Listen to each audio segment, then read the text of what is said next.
I'm still figuring all of this out. Once again, we clearly don't know what we're doing. We have no clue. I mean, we're here, but we have no clue. Still here. The camera lens is clean this time. I know, we cleaned the lens. Oh, is that what I thought? It was just tired, like us. No, it was Vaseline on the lens.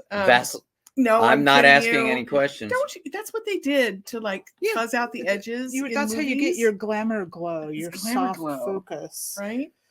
It was totally glamour glow. So I got to walk around and rub Vaseline in everyone's eyes so I look better. Okay. I mean, I thought it might be a dirty lens because, well, dirty lenses is the story of my life. Uh-huh. So we're off to an excellent start once again here on RacChat. It's been a couple of weeks, but it's literally been a couple of weeks. It's been a couple of weeks, and well, okay, but he gets 2. Yes,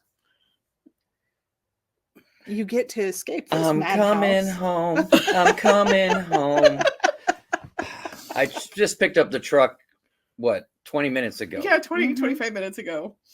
Yay. You may have noticed the picture at the beginning of this because that's where he's at.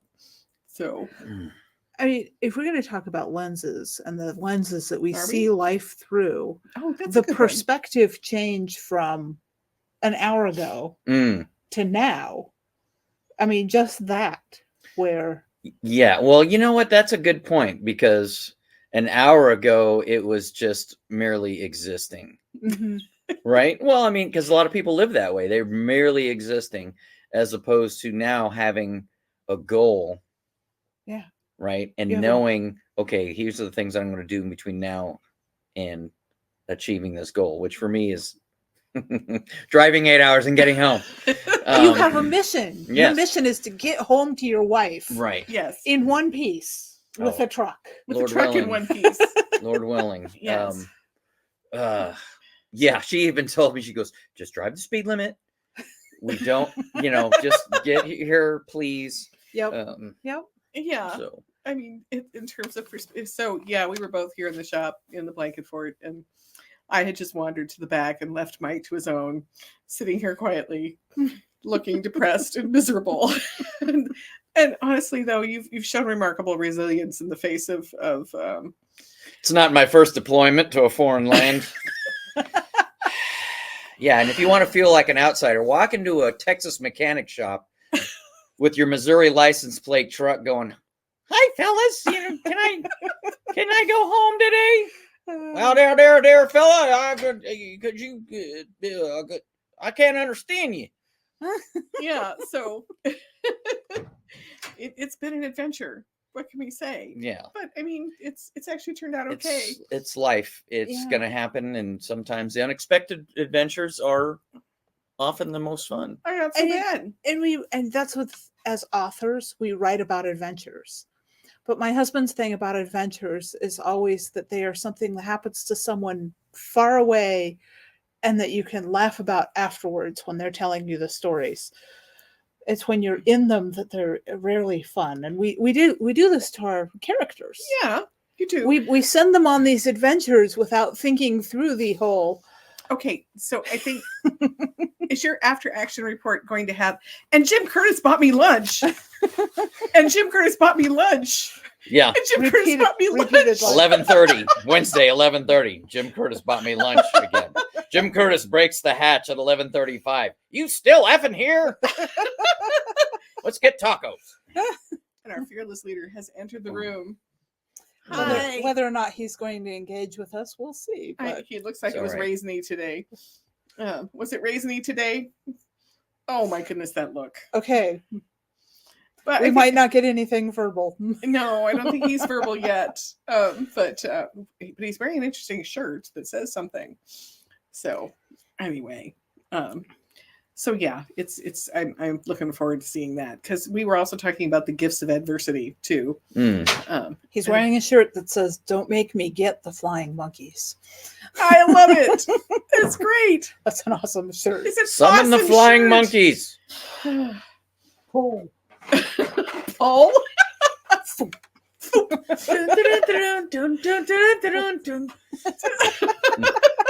So the last bribery payment bounced, huh? Yeah. Well, Barry didn't take the check. I'm sorry, guy. he took my dang check. That's for dang sure. Yeah. Son of a gun. He got there before me. I'm sorry. I failed in my mission. So Oh, we can finally get him home again. So. Heather says he's not allowed to visit again Yeah. anytime soon. My kitchen pass has been revoked. So what I'm hearing is, are You driving- bribed the wrong person. Are you driving or flying to Chattanooga? No, Wally's driving. So Yeah, I got to link up with him. yeah. So That way I won't take the precious truck. Yeah. that's okay Anyway. though. But resilience in the face of adversity. It has resulted in some really good things. You So took one for the team. I took 14 for the team. 14 days. I mean, because tomorrow is Yeah. 14 days. Is everyone showing up today? yeah, it's Everyone Rita. else. Okay. So Any rate, yeah. would you like to So- reflect on your experiences here? So apparently a story is about a character who wants something Mm-hmm. and has to overcome obstacles in order to get it. You have lived a whole ass story. A whole ass story. Yes. Mm, I mean, this is a legendary saga right. with the Riders of Rohan returning I your mean- truck. Yes. The Rack Press road trip thing has struck again. It really has. I hadn't considered that. Crap. Now I'm really part of the lore. Yes, you are. Sorry. But yeah, we actually had some We're idea. still coming over for frittatas. It's just that Oh, good. Mm. neither one of us has had lunch. That is perfectly fine. Frittatas Fair. are going to be later. Yes, we're all So- having dinner at Cedar's and sending him on his way. So I am making do with what I have on hand because and again with this is how stories come together. Mm. You take your ingredients and you throw them all together, and with between the chickens laying more eggs than we can eat and the garden starting to really produce frittatas and cornbread, and yay! because cornbread's faster than regular bread. Mhm. So, So you're sometimes- giving us bread with no morals, fast bread. So yes, it's fast bread, it's easy bread. it's easy bread, We're getting the slutty bread. slutty bread for dinner. So And I am making it so this is one of those things that they say you shouldn't get into mixed marriages. Okay. Well, I mean, Southerners, cornbread is a religious experience. is it really? Yes, and it mustn't ever have sugar in it, which I actually Okay, that happen to agree with. I agree with that. But my husband was horrified the first time I made him my cornbread, and it has stuff in it above and beyond what he does, which is Lily White or Martha White self-rising cornbread and egg and milk and some melted bacon grease from the pan, and you mix it up, and that's it. You bake it. That's all. Mine has a little bit more to it, so it tends to be not as dry and crumbly. Okay, so it's more like corn cake as opposed to corn crumbly bread. It's for me, can it's report more of back. it's more of a quick bread kind of a thing. But this is, I mean, as you can imagine, this is slightly controversial, and this is definitely one of those marriage things that you probably should talk about before you get married if it occurs to you. Like going on long trips and disappearing for 2 weeks. So He was in the tonight, military, that's a given. Well, yeah, but he's not in the military now, so she had expectations I mean, that his life wouldn't be the same as Right. it Well, was. now he works for Rack Press. Yes. So Now I'm in the Pope Army. Yeah. Oh. And I think, yes, you were even holed up in a fort, so we're very military there. Yeah. And if pacing were marching, I'd be He's- Sergeant Major marching up and down the square. He's been doing his PT. Ugh. I think I'm beginning to believe that the paint is very thin around the cutting table. So because he's been going in circles around the cutting table, sort of like a trapped panther. So, Ugh. although I did offer my car keys so we could run away today. Yeah. So, and he did get to go to Chewy's, so which is our infamous local. oh, you've been to Chewy's? He Yeah. went to Chewy's You today. look remarkably unpunctured. Well, we did have to fist fight our way out. It was I'm talking about the waitresses. Generally, Yeah. they shank you. Well- Well, they care. I can be remarkably charismatic when I teach. What did you have? What did you have there? Whatever they told me to have. No, I got the chimichanga. Did you have a tortilla? And I had a tortilla, or it had me. Yeah. Well, I decided to use the rest of the tortilla as a blanket when I took a nap later. There we go. The Rack Press Army, Blanket Fort, and Tortilla Whoopies. That's not a joke. That thing, There one time, and Chewy was sassing his grandma in the back, mm. and one of those tortillas came sailing out, hit him upside the head. Those ladies there don't take a lot of guff. There was some trash talking with some other customers, Oh. but Surprised he didn't get shanked. well, there was a mixed crowd. It's full of Air Force guys, and then various demographics of people were all there. So I think it was a kind of a UN peace accord going on It didn't there. used to be. Now, if you were to wander off the parking lot and go out into areas you weren't supposed to go, I don't think the accords would hold up. Yeah. Yeah. Not so much. I was amused yesterday while we were at the taco truck and waiting for them to finish up making all the tacos that we'd ordered. This SUV pulls into the little tiny parking lot because the taco truck is somewhat permanently parked off to the side of a little dilapidated gas station. And so this SUV pulls up and the back door of it pops open and this kid jumps out and he closes the door and his mom's already rolling even before he gets the door shut. And he comes and he walks around us and behind the taco truck. Mm-hmm. And he was like, I don't know, He was going to 13, work. 14. He was going to work. Yeah. And I'm like, good kid. He was little bitty guy. Very young. Well, none of the grandmas in there are very tall anyway. You know? right, And right. you're looking them in the eye and they're up in the taco truck. It's kind of like, Yeah. The maybe volume of traffic in that parking lot exceeds its actual capacity. Yeah. What do you think of the tacos? Oh, they were delicioso, amigos. They were very good tacos there. I did warn him off the burrito because a burrito as big as your head, you kind of have to be. Did you get the barbacoa tacos? I did try one. yeah, because I got the barbacoa, but he got the El Pastor. But that was another place where I was like, this is an interesting neighborhood that we're in. We took him to neutral territory twice. There's only been one murder there. So. Oh, just one? No. You go to certain places and your radar automatically is like, ding. Sorry, I'm so used to it I didn't even think. Oh, don't worry. I was thinking for both of us.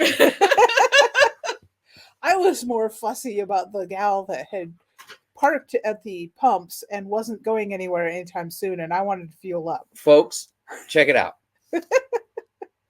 If you gas up your car and you're done, move your vehicle out of the way. Unasked the space. All right.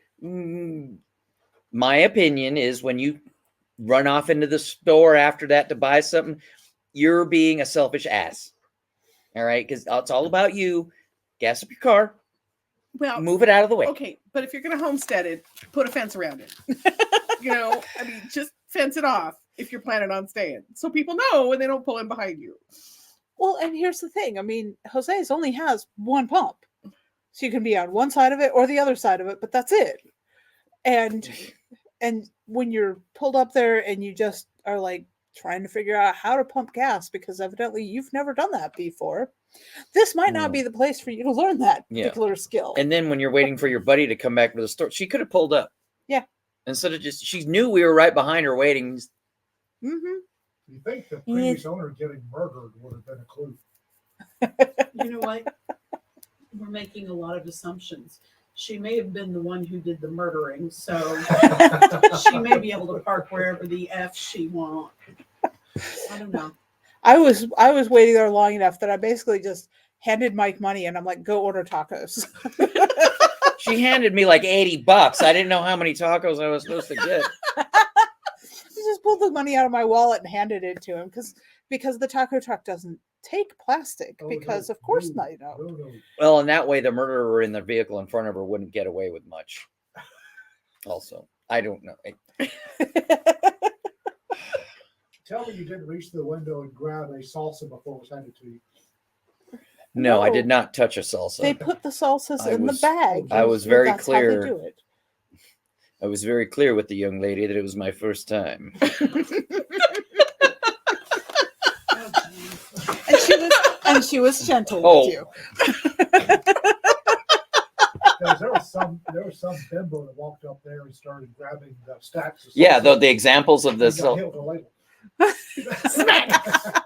No, No, it's- she also was asking, are these things gluten free? Yeah. And got a string of invective that was, I'm sure, quite impressive. She got the carton backed away from her.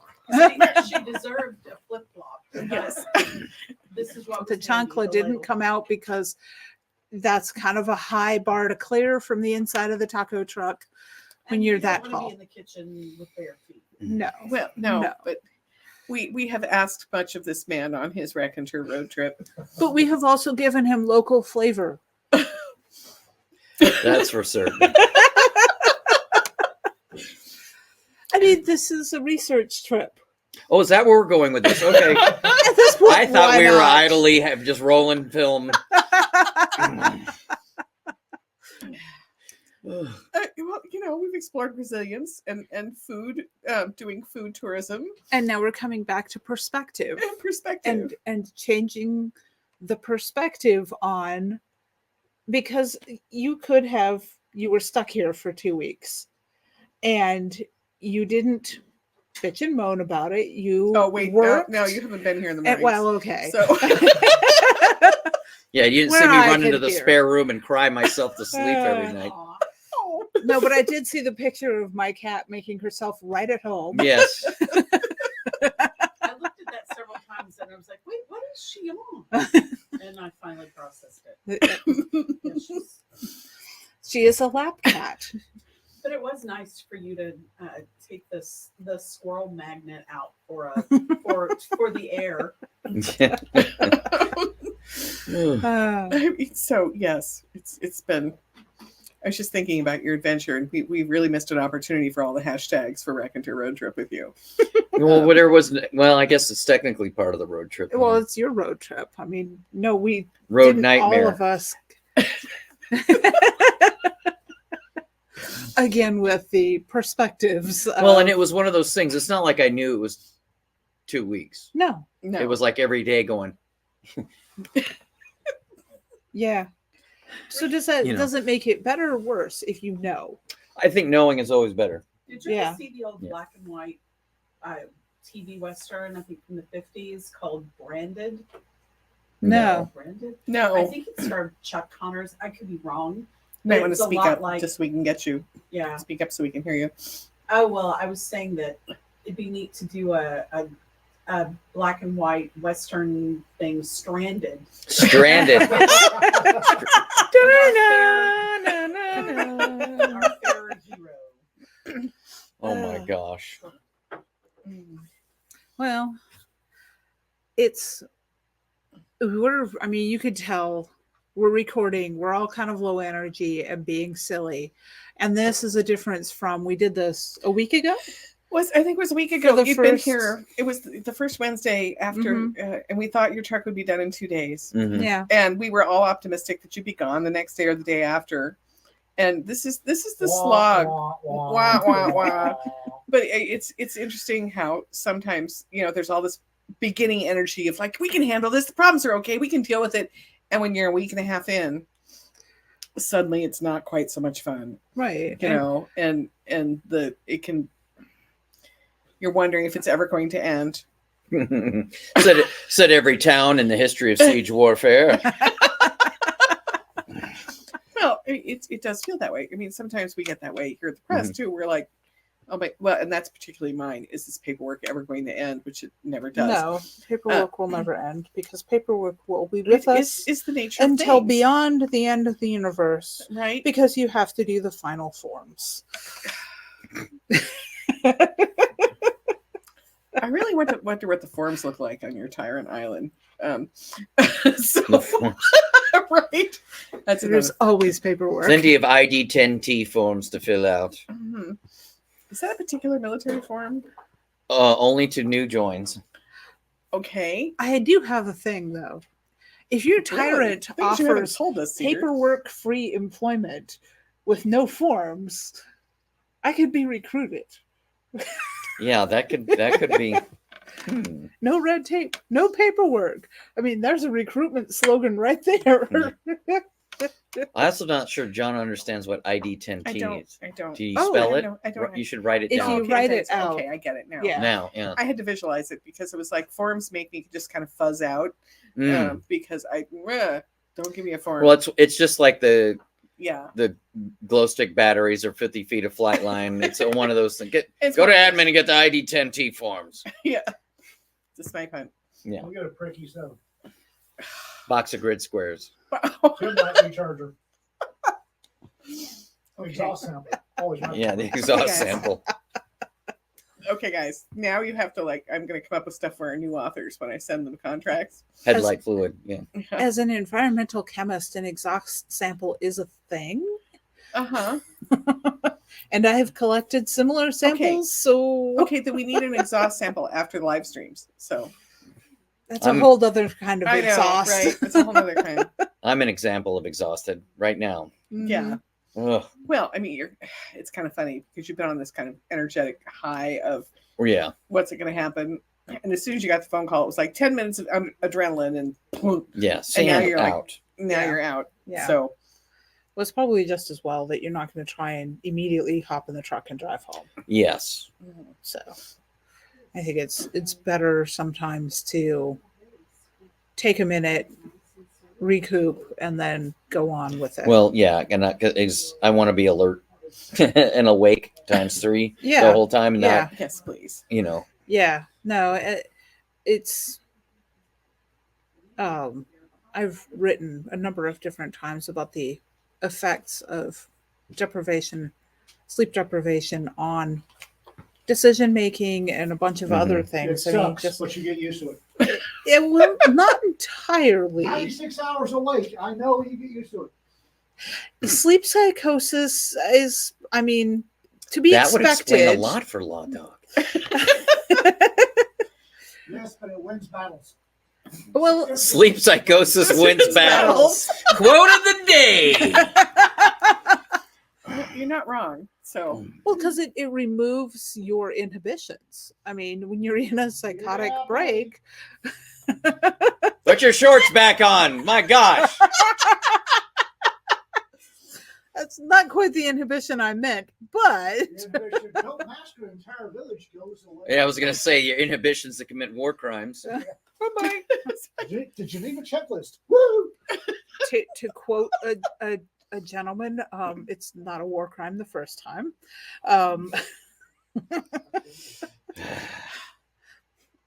Right. I've got nothing to say.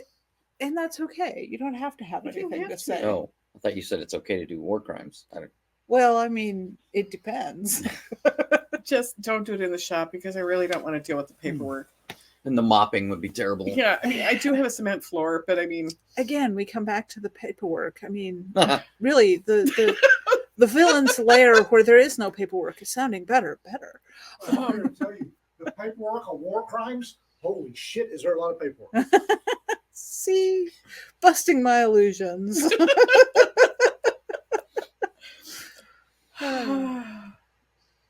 Anyway, folks, how's your writing going? I wrote 324 words today. Well done.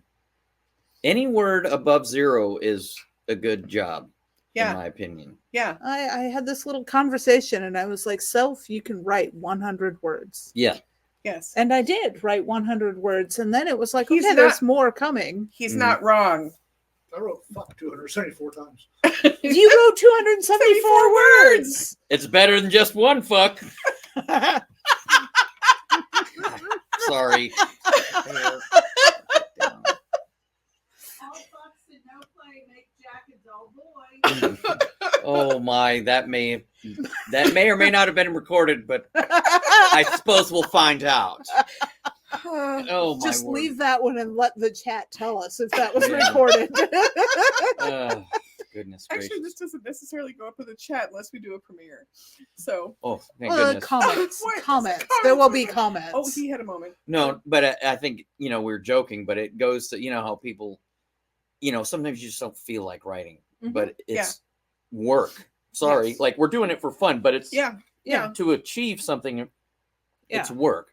And I've found sometimes when I just don't feel like doing it, if I just start typing that first sentence, what happens next or what happens here? Yeah.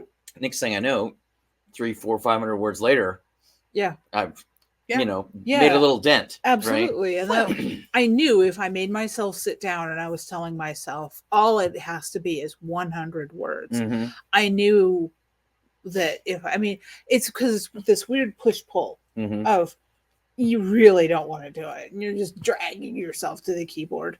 But also I knew, because I've done this many times, that once I did actually start to write, chances were that I would get a lot more than 100 words. This speaks to being an employed creative. I mean, if you're going to be somebody who's choosing a creative career like writing or for me, costume design, which I've done for a very, very long time. A lot of our authors weren't born yet when I started, and rocks were soft. I was like, in this area, rocks are still soft. We have a lot of mudstone. It's been boring. This speaks to how you go about, and we were having the discussion of how we hate that word. Jonna remembers Jim Curtis's first pteranodon flight. Yes, I do, as a matter of fact. Oh my. So, and I was telling him to get off the goddamn bird. So, Now we know what the P means every time he talks about his airplane. yeah, right. Pterodactyl. P3. Right. Pteranodon 3 or pterodactyl 3? But it is the questions. Right? It's like, why did they do that? Why did they put a P in front of there? That just anyway. So if you're not going to use the damn letter, why is it there? Chicken, Alaska is named Chicken because nobody could spell ptarmigan. Why did they put the P there? And now you know. And knowing is half the battle. Knowing is half the battle. The other half is extreme violence. Anyway. In a battle, yes, extreme violence does indeed solve things. Extreme violence is me ripping out fabric, which is actually kind of satisfying in some strange and interesting ways. But speaking as a creative who's been doing it for a long time, especially for our younger folks who are like, oh, I don't know what to do. I sit down and nothing happens. You have to train yourself into getting into your creative space. Yep. You have to train yourself into it. And it is not a smooth learning curve. You don't suddenly sit down one day and it just bing shows up. Yeah. I was playing a Stevie Ray Vaughan bit for Mike, where Stevie Ray Vaughan showed up for a sound check in the morning, obviously drunk. Yeah, clearly still hungover. Wearing this leopard skin coat, yawning, unshaven with his hat on, and he had to show up for sound check. Somebody got him out of bed and dragged his ass down to the stage to do that. And he was like doing his guitar thing. And then you could tell that this man had disciplined getting into that space because he turned around and just took off. Yeah. Didn't miss a note, went on for like 20 minutes of sound check because he knew he had trained himself how to get to that space. Yeah. Even if he was exhausted, even if he could, he was hungover, even if he didn't want to be there, he'd spent the time to learn how to do that process with himself. And this is something that you have to do. And if you want to do this, Right. it's like you push. I mean, for me, I have to like create fabric, do something out of fabric, right? You guys have to massage the words. I have to massage the fabric, so you have to sit with it. And but you don't sit with it, if you're not sitting in front of it, you're not going to do anything. Well, and then further than that too, because this goes into a conversation that was happening in the Rack Press Discord today. Yeah. Is that you can't be too precious about that workspace. Yeah. Because you have to be able to sit down and work and do what you need to do in the midst of chaos. Yes. Because the conversation had to do with writing and having children. And they were quoting someone as having said basically that you can't be a good writer and have kids, essentially. Spoken by people who don't have children. Right. Well, obviously spoken by people who have children. And I mean, I'm not going to, I am not going to say that I'm a good writer, but I am going to say that I started writing when I had 4 very young children. Yeah. And I was running a business from home at the beginning of this. And then that transitioned to I actually had a commute and went to the office, and I would write during my lunch break, and I would write at night after they went to sleep. Mhm. So your times you have to seize, and that's why I know that my brain will show up if I sit down and I start doing it, because you have to seize those times. You can't wait Mhm. for there not to be chaos going on in the background. For a long time, I was actually so trained on background noise and chaos that I didn't write well unless I had Yeah. something in the background. I mean, I wrote a chapter 2 of Dragon Noir sitting in the middle of the convention hall at LTE because I'd been trying to write up quietly in my hotel room Mhm. and I couldn't. And finally I grabbed the laptop, went downstairs, found a chair, sat down, and there's Well, there are chatter people all at over. FoolsCon So- typing away. Yeah. Yeah. A number of different people Yeah. were doing that. Also, the inspiration struck, and they were Mhm. willing to grab it at the moment Yeah. and go take care of it. Yeah. You know, I mean, I think something too is that people who expect that it will just light upon you at whatever point and show that it just doesn't happen that way. Right. Yeah. I mean, Well, it doesn't. I don't know if I can't remember the name of the author, but the book Wool. Actually, it's a TV show Hugh on, Howey. on. Yeah. Yeah. He Howey. wrote that first book, Wool, on his breaks Yeah. at Mhm. work. Yeah. Mhm. And Yeah. those were like 10 or 15 minutes at a time. Mhm. So it's Yeah. possible to create something. It is. Yes. You And know. sometimes it's easier if you have a job because you have structure in your life that's Yes. imposed externally. Yes. And the hardest transition, and Larry and Brad and I talked about this in our Mhm. pen or LTE, and I talked to you earlier Mhm. about this Yeah. one, was that when you step away from that structure and into your own space saying, I'm going to do this, right? And you were talking about your Yeah. experience.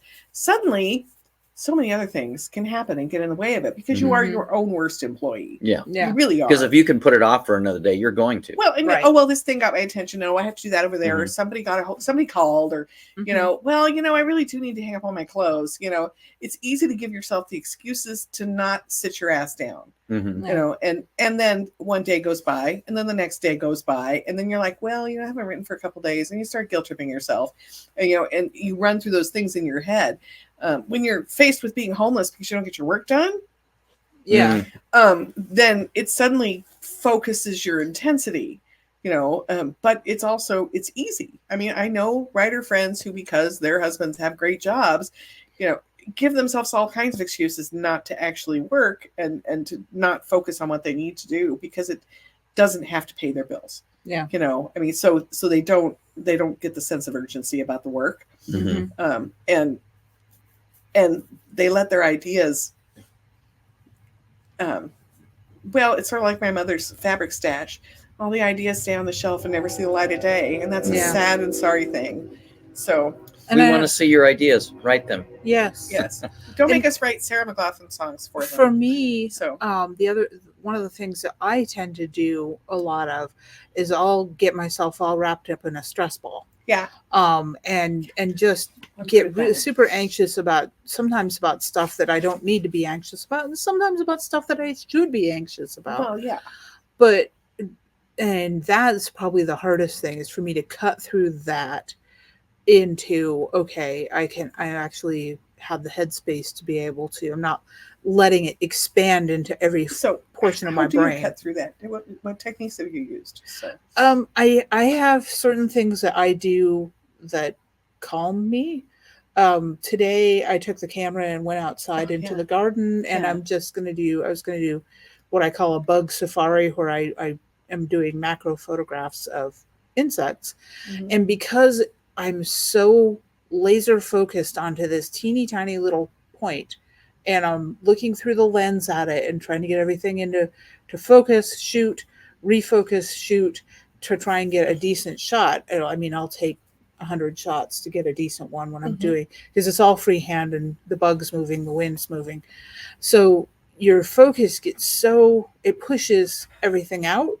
And then when I'm done with that, when I stop, Mhm. my mind is clear.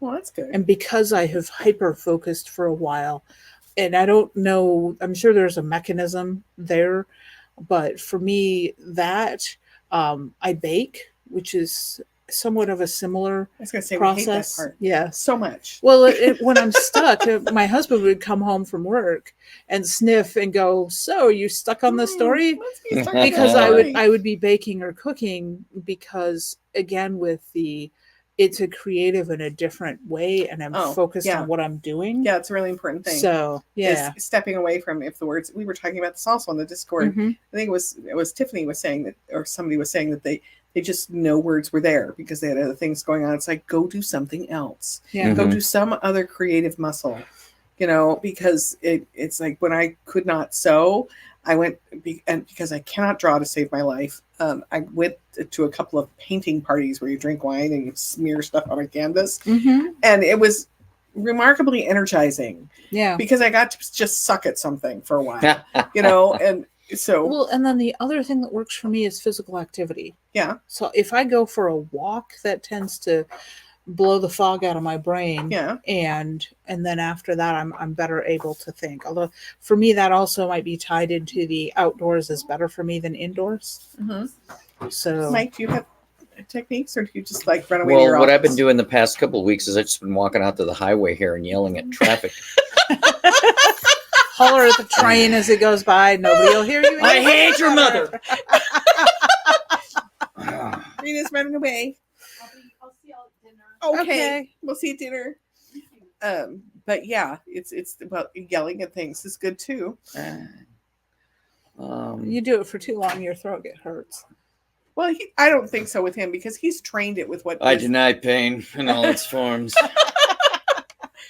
I'm sorry, but you yelled at too many Marines for that to be an issue for you. Unless, of course, you've got disability for your vocal cords being damaged from all that work. And actually, there's an art to it. Yeah. Well, it's kind of like singing, right? Because like the the running joke is like the drill instructors would yell, especially the new ones. And I was never on the drill field. I'm not a drill instructor, but the new younger ones would yell so much that they'd start getting, you run out of octaves, right? Yeah. And then pretty soon, all they had left was this voice right here, and they couldn't talk. Hey, you who? And some of them thought it was a badge of honor, but the experienced DIs were like, noob, like learn how to do it. Yeah. use your voice and not your, or use your, your lungs Use your and diaphragm. not your throat. Get some opera training, something. Push with the diaphragm, Yeah. Don't stress Yeah, out the vocal cords. Because when I was in Civil Air Patrol and they were training us to do command voice, it was the first thing that they did was go through and they trained us how to breathe with the diaphragm, and which was an interesting process in and of itself. And that has stuck with me. So if I'm really trying to project, I notice that I switch over to that. So breathing from the diaphragm. So if you're really trying to write, you just have to figure out how to breathe from the creative space, Yeah. I, honestly, That was your diaphragm. Oh, honestly, I think that the writing thing is you sit down at a keyboard or a piece of paper and you start making words on it. And at first, it doesn't matter what the words are. Yeah. You're not trying to make a story at first. You're just writing things down. Yeah. So my friend Herb actually had an entire page of just writing bugger, bugger, bugger, bugger, because he just could not get the next chapter. He trapped himself. 274 fucks. Well, I mean, he trapped himself in the story. He was stuck for 2 months because he'd written himself into a corner. Yeah. So he just kept writing bugger because he couldn't it couldn't come out. So, well, and that's and what you just said is important because sometimes, when we're critiquing or reviewing stories, we've often said, man, the first 2 pages are nothing but exposition. Like, why don't you start your story on page 3 or 4? Yeah. Because you were clearing your throat the first 2 pages. You were just beginning to figure it out, which is fine. Because if it gets you there, it is absolutely fine. And if you're writing a story and you start that way, do it. Just keep going. Yeah.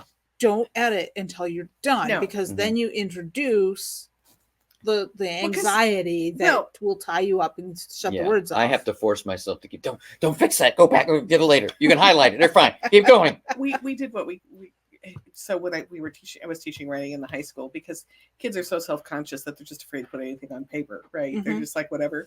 So I would challenge them to just vomit on the page. And they're like, what? And I said, just vomit, just whatever. Just like throw it out there on whatever. Just put it all out there. Just start. I don't care what it is. I don't care what it's about. Nothing. Just vomit on the page. and they love that imagery because it was something that, teenage boys could get behind. It's like, I'm vomiting on the page, and then it's like, vomiting, what is vomiting? What causes it? And then they wander off in interesting ways. Chunky. Yeah. But about halfway down the page, they go, wait a minute, I started writing something, so as an artist, one of the things you're supposed to start any kind of prolonged session with is warm-up exercises, and part of that is because a lot, and I do this, and part of it's because of how I do art, but you tend to work from your wrist, and so your small motions, you're supposed to loosen up and work from the shoulder. But the other thing too is that when you begin, it's broad gestural, or you wash in the background. It's big movements, broad strokes, literally broad strokes. That's where it comes from, is with art, is you have a big paintbrush and you're laying a lot on there, and then you come back later and you start to block in, and then you get even smaller blocking, and then you start to add in your details and everything. And it depends on what medium you're working with. Oil's totally different from what I usually do is watercolors. But there's parallels there to writing, which is, if you're not happy with your story, you're still in the broad strokes stage. And you can come back later and you can hack off that beginning that was exposition and take bits of it and sprinkle them through the story as more details that are only show up when they're needed. But you don't know when they're needed until you're done with the story. Yeah. Well, I was working on one, my Space Cowboys 5-star testimony, where Gunnar Knox is fighting up and down a maglev train. And the first go around was about 5 or 6K words of him fighting up and down the train. I was like, he doesn't talk to anybody this whole time. So then I started inserting scenes where he's engaging somebody, whether it's the big bad or the 2 kids he finds stowed away. You know what I mean? So there's actually a human interaction that brings out the story more. Yes. And it's okay that it doesn't come out. Well, and it might come out. I tend to be a very linear writer. I begin and go to the end. And sometimes as things come to me, I kind of loop them in. But I tend not to go back and add stuff. On the other hand, I've got this novella that, well, it's planned to be a novella. We'll see what it turns out to be. This novella planned, and I had gotten into it and got stuck. And I've been very stuck. Well, today when I sat down and I'm writing 100 words, what popped into my head was actually a scene further into the novella. And now what I'm going to have to do is go back and backfill, but I have a better idea of how to backfill because I know what's coming. So, well, that happens too. Yeah. Even in short fiction, I've gotten where I've written the beginning and I was like, I know how it ends. So I wrote the ending and then I was like, okay, I got to get from there to there. And that's okay. Write it out of order, write something. Yeah. And again, with the whole of giving yourself permission to be, and I won't even say bad here. It's not even being bad, but be different, to break the rules of writing, whatever they are, whoever's told you those.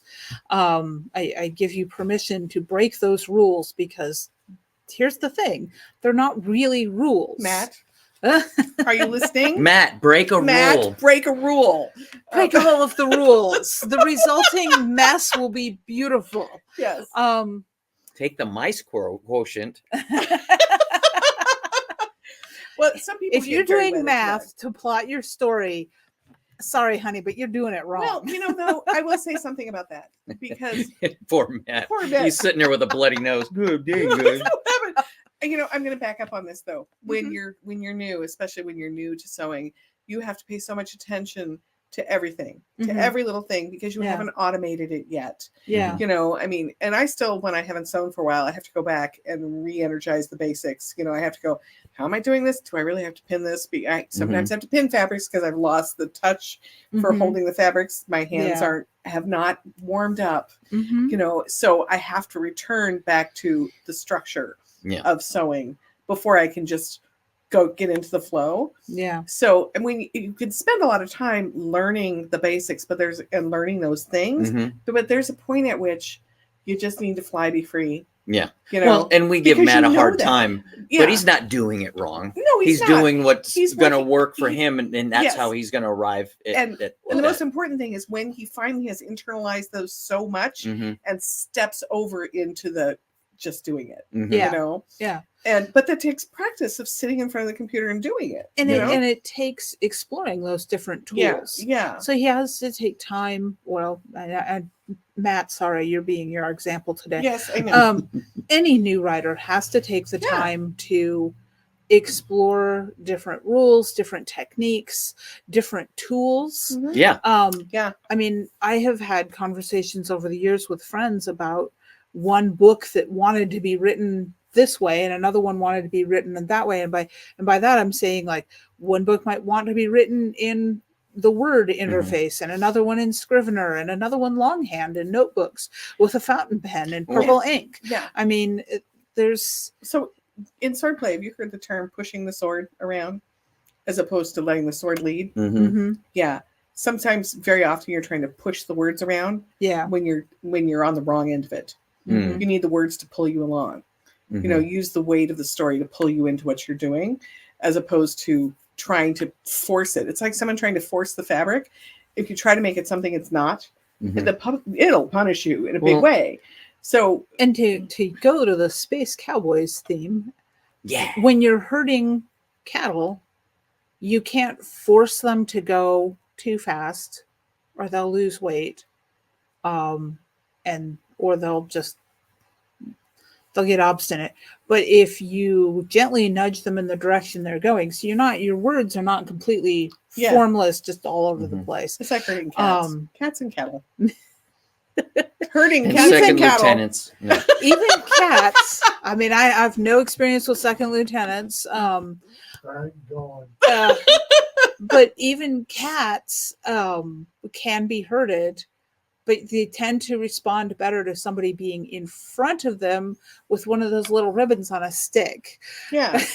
Oh God! Someone's like suddenly inspired for their next Moggies in Space story. Right then, Also, it just I found out happened. You don't want to use a double 9-volt cattle prod to herd cats. Mm-mm. Well, second lieutenants, it works great on. But and getting back to like we were talking about Matt and his process for learning, like Mm-hmm. that continues to change because, Yeah. like for me, lately as a new writer also, I was focusing on like, okay, the beginning few sentences or beginning paragraph or two is going to focus on a who and what they're doing and a genre, like as in letting the reader know what kind of story they're in for, right? Okay. Yeah. And this was just something I was focusing on. Mhm. And there was a third element which escapes me right now, but and because I had these notes as I'm writing.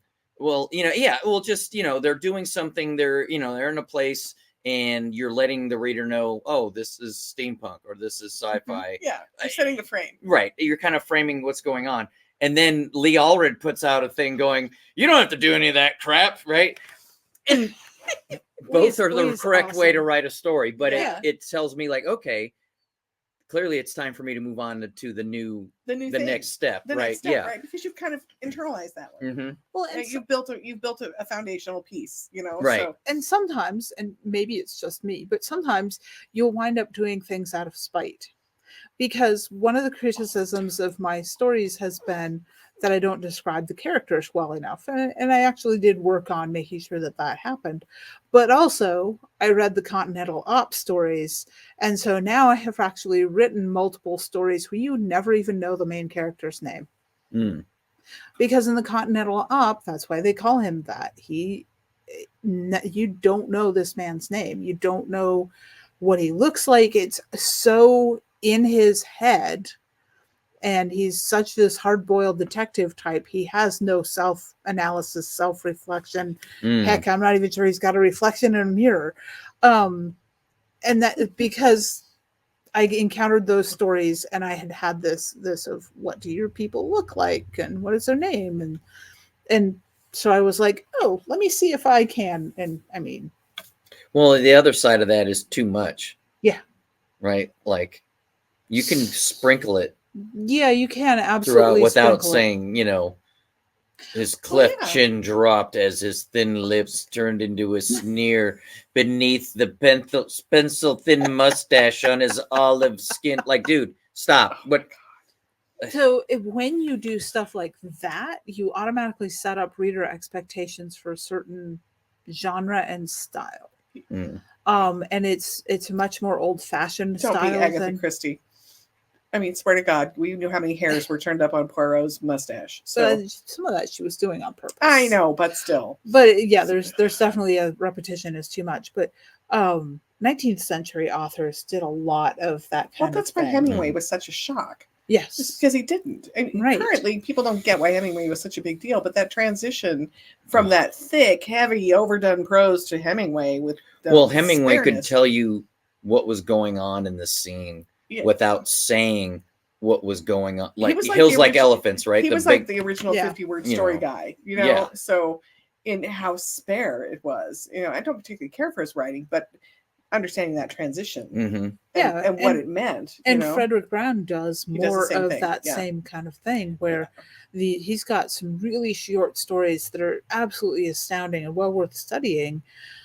And it's because if you have a mastery of your language and your technique, but you don't get there without going through and learning all of these things. I mean, I think it you have to doesn't, learn the doesn't larger just exposition. magically spring from your brain. Well, it's like your discussion of learning to craft a story from the 50 words ones, Mhm. Mm-hmm. which was pretty.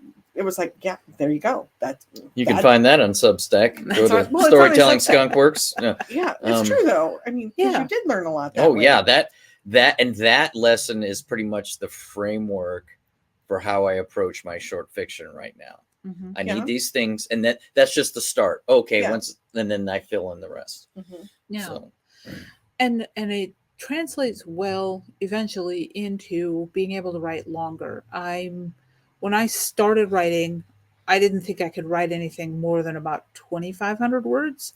There were years that, and part of this is because of the interrupted. I had kids. Well, you had kids, yeah. So I had this much time to write in, and that was about the length of a story. And if I could do the whole thing and end it, I didn't come back to it a week later going, what the heck was I talking about? Where was I going with this? I had to learn how to deal with chaos and interruptions without losing the story thread. Oh, that makes sense. So, yeah. but it also is, you learn how to do your broad strokes and then to fill in your details. Mm-hmm. And if that implies that I do a lot of revisions, that's also not true, because I to this day I cannot stand rewriting my own work. Really. sometimes you gotta. I know, but it's one of those things that I really struggle with. I hate so. alterations as well. So in this, we are of a mind. So because I really hate having to fix shit. It makes me nuts. So Yeah. It's just not where I want to be. Although sometimes I have to. So Well, and I've got a whole novel right now that I'm jammed up on because I have to go in and fix stuff, and I'm struggling with that. And don't forget that So. just because you're scrapping something, right? It's writing is a waste of your time, right? Yeah, that so 2 true. pages of exposition So that's true. going to disappear. yeah. That wasn't a waste. I'm told that the author of Inkheart wrote that entire novel like multiple times Oh yeah. before, and started from scratch every time. Yeah. Yeah. Before they got it right. Uh-huh. But you So- still, you still retain stuff. Yeah. The one that frustrates me is that I'll have this whole thing in my head, and then I can't, for some reason, sit down and write it right away. And when Oh, I yeah. do finally sit down and write it, I'm pushing it, and it's not flowing. And when I look at what I've got at the end, I'm like, sticky. it's not the same as it was in my head.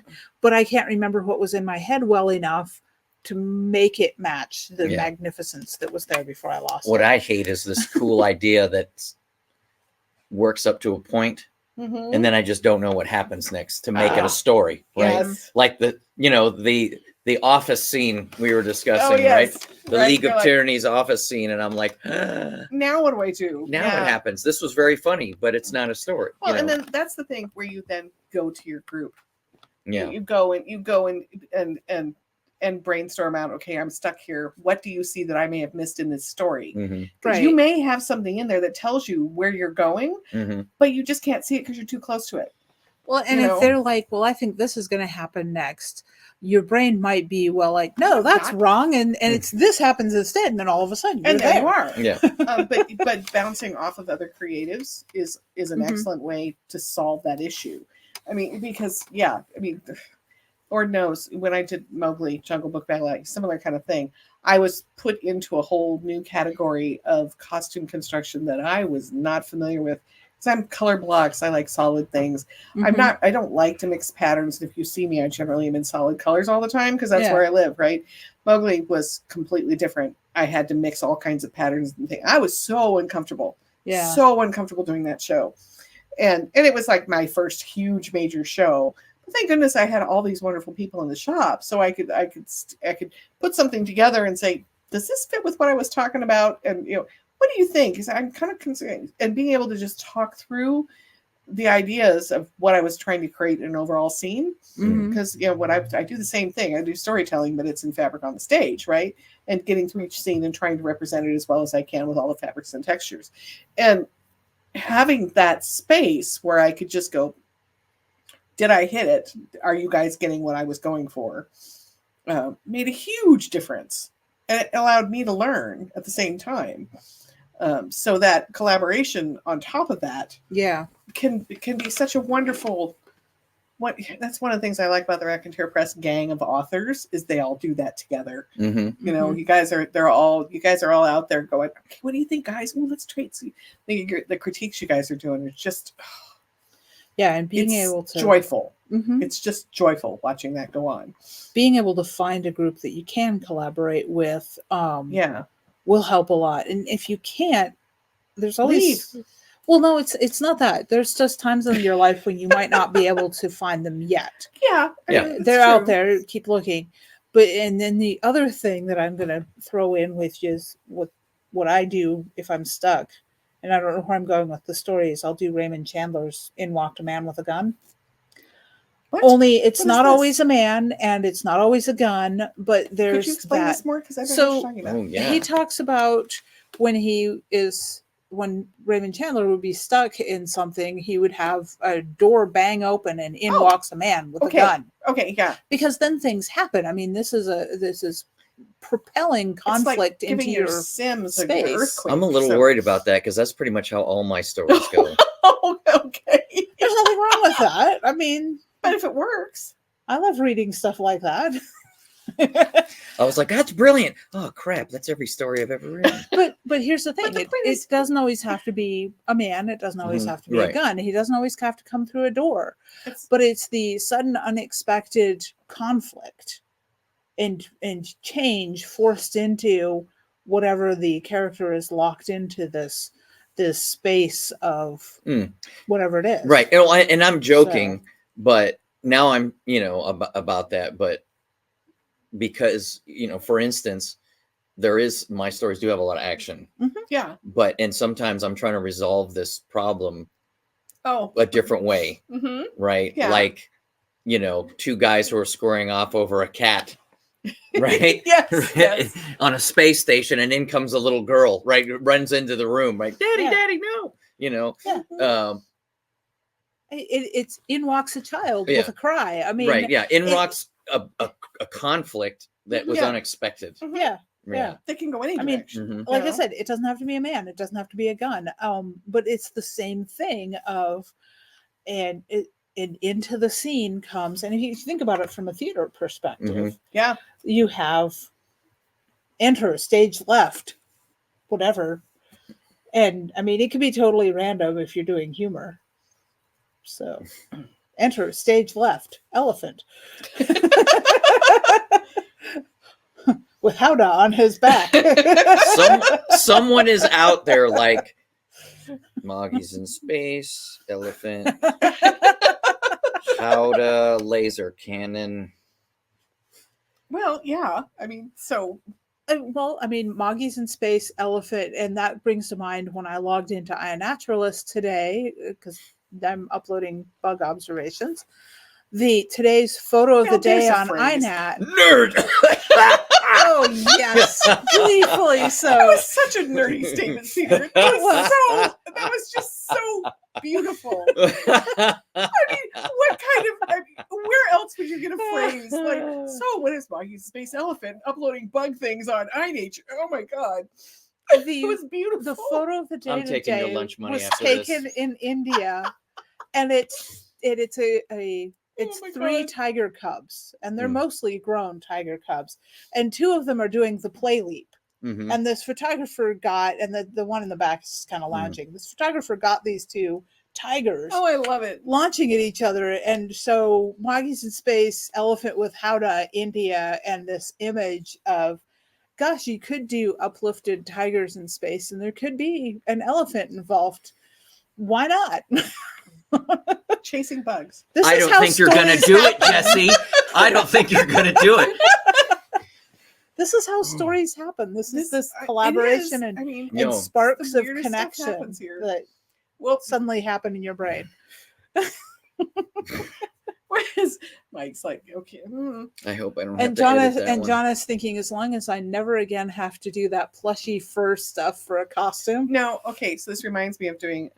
I was doing Carmina Burana for the concert choir, and we had this director who turned and looked at me because he was very demanding and thought he was somewhere like New York City and not Podunk, Eugene. Turned to me and said, "Get me a camel." And I looked at him and said, "I don't do props." I said, "Not only do I not do props, unless it's wearing a bow tie, it's not my problem." Yeah. So, No, yeah, and that's a very camel in a bow theater tie. thing. well, it's like You when know. we had pigs for Nixon in China. We had little piglets. And it was like, who gets these? And I'm saying, that's props. Well, I no, know. and I recall, actors getting fired up about my thing is supposed to be here, and the props guy's like, once you take it off the table, it's not mine, Mm, Yeah. So, that's about an hour, gang. it is. Oh my goodness. It Did we is. really talk for an hour Mhm. already? Well, it was a rough start with some. Well, we It were was a kind of. slow start, but Yeah. that's You know all right. what, We though? warmed up. I will tell you, we just gave you an example of what it's like to start writing. You Yeah. sit your ass down and you wander around until you find it, and then you settle in. Because look Yep. what we just did as a creative free motion discussion. We just gave you what it's like to create and get into the where Yep. we wanted to be. Wow, look at that. As My a photographer, squirrels What? just said, somebody wash that camel, have it taken by quarters. Now that's the great first line of a story. Yes, Somebody it is. wash that camel and take it to my quarters. as a photographer, we talk about lenses and focus, and sometimes you have to You have to find dial it in. you have to dial it in until you find the focus, and that's what we did with this We chat just today. gave you an example of it We because started out very out of focus and dirty All over the lenses. place. we and- Yeah. vomited words all over the page, yeah. Yeah. and then we found a thread. Yep. There you go. That's how you do it. So I guess we can go have dinner now. Yes. Okay. I gotta go cook dinner first. So Oh, that. the little So red Don't button- vomit words on that, would you? No vomiting. I mean, you Hit can the have button. honey. I which know. is I see the technically- button. We could have honey, which is technically bee vomit, but I didn't actually plan dessert for this meal, so I have now broken Mike. Okay, so here's the thing. Everybody say goodbye to Mike, who now gets to go home. So Yay! Allegedly. Allegedly. gets to go home. So if you get up tomorrow morning and your truck is stolen, we're not responsible for that one. I have an alibi. Oh no, that was intern Steve's nightmare. Yeah, no, that's we're a not whole doing different it story. twice. I just want to wash my camel. And on that note, we don't know when we'll see you next, but this has been great. Thanks, guys. Bye, guys. Bye.